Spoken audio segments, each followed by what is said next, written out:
Assalamu alaikum everyone, welcome to the BONK update. So right now BONK is still quite down, and it's really down, honestly. Like you got a move of 67%, 70% move down. So it's pretty oversold at the moment, and I do see a small support here, which is a mini support right there. You can see that there's a little bit of touch going on where we had a touch here and a reaction to the upside. We had another touch with the reaction, another touch here, move up, and you're having this one another touch right here.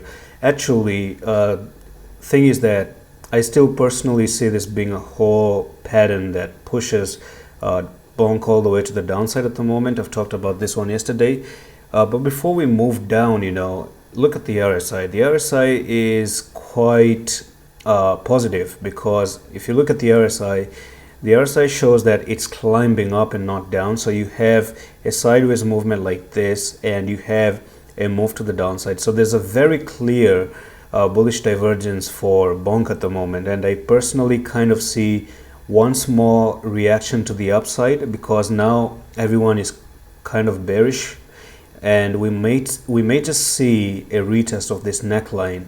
And we're talking about it 40. Imagine you're going to have a 40% move, potential 40% move, before you actually drop down to 41,000, which is the technical target for this whole pattern that you have right here. So I may see things pushing up one time, maybe take some stop losses here, and finally get rejected and go all the way to a 41,000.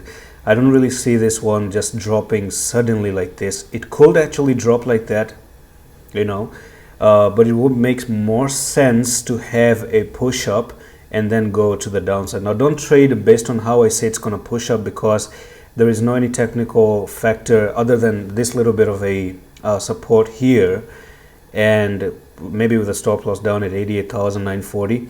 But the thing is that if you actually pump up like this, because you have a bullish divergence on the 4-hour time frame, we've been really oversold as well.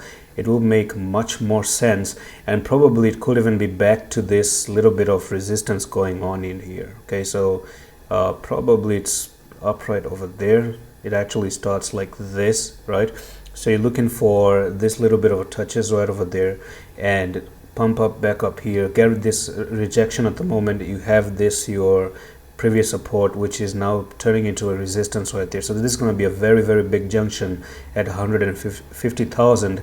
Get rejected here, and then you're looking for a future drop, which actually becomes 72%. Now, the reason why I told you not to really trade based on what I said it's going to go up is because, number one, this is just my own personal comment about it, right? There's no any technical reason it's going to hold it. Another reason is that Bitcoin can pop down suddenly and continue to go down, right? And if you look on the daily for BONK as well, you do have the EMAs, and these EMAs right now, they do suggest that it's time to make a bear cross. So you're looking for, slowly but surely, to look at this a little bit of a bear cross right over here. So you're still under the EMA. So EMA's pressure may actually build, and you may never even pump, and you try to get rejected at the EMAs and then drop all the way to the downside. And that's it for this video on BONK at the moment. I'm going to see you in the next one. Allah Hafiz.